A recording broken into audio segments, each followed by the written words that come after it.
Okay, going another great storytelling track. As you know, I'm always on my R&B tip, so that's something that is going to continue to come out here and there outside of the hip hop rap genre we usually stick to. Hell yeah. Yeah, throwback for this one, 1995 specifically. So we were kids when this came out. Off of the Mr. Smith self-titled album, the song is "Hey Lover," LL Cool J featuring Boyz II Men. Okay. Um, yeah, sleeper track, right? I mean, it's not one that, again, unless you are familiar with it, unless, that's in your bag or it comes up in your shuffle per se, Yeah. it might not be one that people are familiar with. But yeah, I mean, LL, one of the goats, Boyz II Men, one of my favorite R&B groups of all time, arguably one of the greatest R&B groups of all time. I would say Um, if R&B groups, they'd definitely be my number one for sure. Yeah, Jodeci's got to be right there too. It probably goes like Boyz II Men, Jodeci, kind of one and two for groups. But yeah, Boyz II Men, they stand the test of time. Most definitely. Um, but dude, this song's funny because it's basically about how LL has a crush on this girl who he never even really has met or introduced himself to. He Mm, basically just happens to see her on occasion. He runs into her, here and there at the park or at different places around New York, specifically for this song. hmm And I'll be honest too, bro. Like LL's kind of a player hater in this song, dude, because Ooh, okay, that's he different. he he basically shits on her boyfriend or her man, and then like basically like talks about how he should be in his place and how she should really be with him. But yeah, like when you listen to the song and you like finish it up, you're like, damn, like LL like has feelings for old girl, but he's kind of hating on old dude, and I don't even Right. think dude or chick knows about LL at all, given the Right. circumstances of the song. So you know So what you might have done? You might have just opened up a new lane where, like, let's say if we sat down and interview him and say, "Hey, out of all the times you've always been kind of the dominant yep, male in every situation, whenever time you're talking to a girl, even um, from I Need Love to Rock Your yes, Way Girl to yes, Who Do You Love, all these different hit songs that he's always kind of been the dominant male, almost like, oh, let's call it the main character, right? right, This right. this would be the probably the first time you've ever picked out. I don't think anybody's picked out in his catalog to say like you're the you're like the secondary character. You're the Damn. one trying to be the main character, and you're not in that particular moment. Yo, that's a good call out, dude. Yeah, because LL is always the man. He's always the one, like you said, that Right. has the girl or is talking shit. In this song, though, he's like you said, he's the backup character. He ain't the main character, right? Right. So Yeah. that's a good call out. Yeah, he's it like for like literally for every song he's ever done, you've never heard him talk in the aspect of like she's not approachable His. or she's not Yes. available in the aspect. If anything, he's always trying to make up for certain like mishaps or mistakes or shortcomings that he has to try to impress the girl that he's already kind of got. This would Yeah. be the first time where he's like, I want to be in that position. So I wonder Damn. who would that main character have to be if this would be like a movie and he was like the secondary character? Who would be the main character to say like he's got a one up on LL Cool J? Damn, that's a good question, bro. Good call out too. Yeah, a good thing that, whoever watches this, our audience or, some strangers that may come across it, like, has Right. anybody ever called this song out? I mean, I know this song because I listen to it often and it comes Right. up. And so, when we, decide on songs to do for this, I was like, damn, this is a good storytelling track. Just some notable lines, and from the jump, he was like, it was Harlem at the Ruckers. I saw you with your man smiling, huh? A Coach bag in your hand. I was laying in the coop with my hat turned back. We caught eyes for a moment, and that was that. So I skated off as you strolled off, looking at them legs. God damn, they look so soft.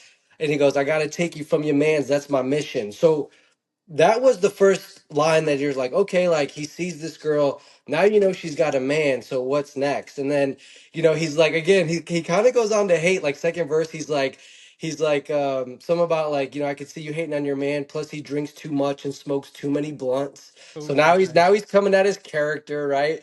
And then my favorite line though, in LL, they say is like a pretty boy, kind of succulent, like the ladies love him. He's It's the in his baby name. face, baby face Yes. character. He never plays really a villain. He's always the baby face. Exactly. Yep. He's got this bar though. He goes, He goes, still he can't stop me from having daydreams, tonguing you down with vanilla ice cream. So it's like, yo, it's like, bro, like you're envisioning like licking ice cream off this chick. Like, oh, what are you doing, dude? But it's funny because like it's kind of creepy in a way, bro. Because again, like by the end of the song, he still like has never approached her. Right. He just happens to like they must live in the same area because they're running into each other. But Right. dude is just player hating from a distance and wishes he was with old girl, but didn't even have the gall to fucking approach old girl, bro. Like what are like Yeah. what are we doing here, dog? Like, Right. it's You know, crazy. you know what's funny to think about it? In his career, he's always had to like to get some sort of shock value. Obviously, he, was always the bigger dude, and then when after like um after the I was movie thinking Deep Blue Sea and like any so so given Sunday, like so after those yeah. two movies, those were like the movies where after that he's like, I'm just gonna be like really, really ripped. So it was like those are the Yeah. movies where he was still big, but he wasn't fully muscular like he was like when he did like Headsprung and songs like Yeah, that. that was later. And That was later, yeah, LL. Yeah. yeah, Yep. yeah. So it was in that time where he like really kind of got into like his most fit of his career, I would say ever. Even in the early '80s, where he was still like pretty buff, but no, in like the Yeah. mid 2000s was I feel like where he was in peak shape. What's funny is anytime when he ever rapped and he needed some type of like shock value, he would always say something off the wall and it had to like pertain to food or a fetish. It was always something like, Really? I never yeah, noticed that. I'm yeah, gonna have to pay yeah, attention to that because of what I yeah. listened to him, bro. Yeah, so you're talking about that one about licking ice cream, Yeah. and then even on flavor in your ear, like he's like, blowtitious, Oh yes. skeevy he's like, Dude, I how love that. I forgot he's on that remix. yeah, so like there's certain things he says, it's like it sounds like so generic because he's always like been like a very ABC rapper, but he does it really Yeah. well. But I notice anytime where he needs a little bit of shock value in it, he'll always either reference a fetish or some type of food as like a flavoring to like capture your attention.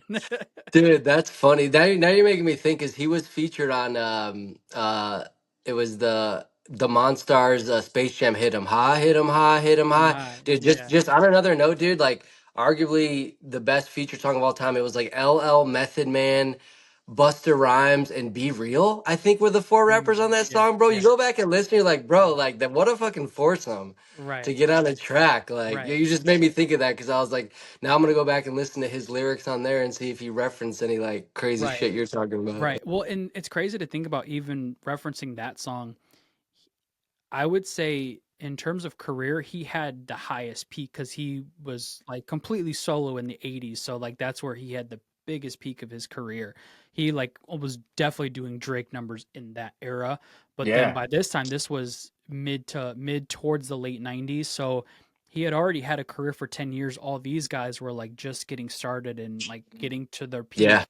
I wonder if he felt like damn, I gotta really show out. But he had been on songs with some of these guys on different remixes with like Biggie yeah, and with like other yep, people. So it's like these were like I feel like these were the rappers that were like, if you had them as features, you were always gonna get a great song.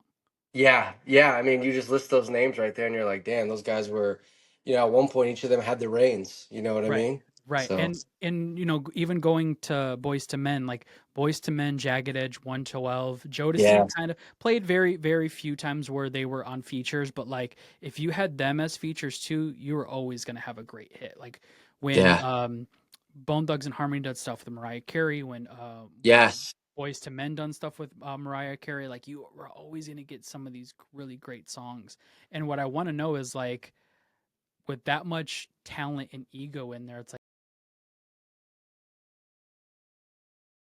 so just we lost um for a hot sec. Yep, we're like I good. wonder with all that talent in there, like who's always thinking like, oh, I'm gonna be the one to write the song, or hey, I'm gonna be the one to have the top line. Like wonder I wonder when he Yep, brought this yep. song to Boys to Men, like because I actually this is the first time I've ever heard of this song. So like when you're telling me this, I'm like, damn, like none of this even seems like this is even like a L Cool J style track. So I wonder how this song got brought up, how this got pitched.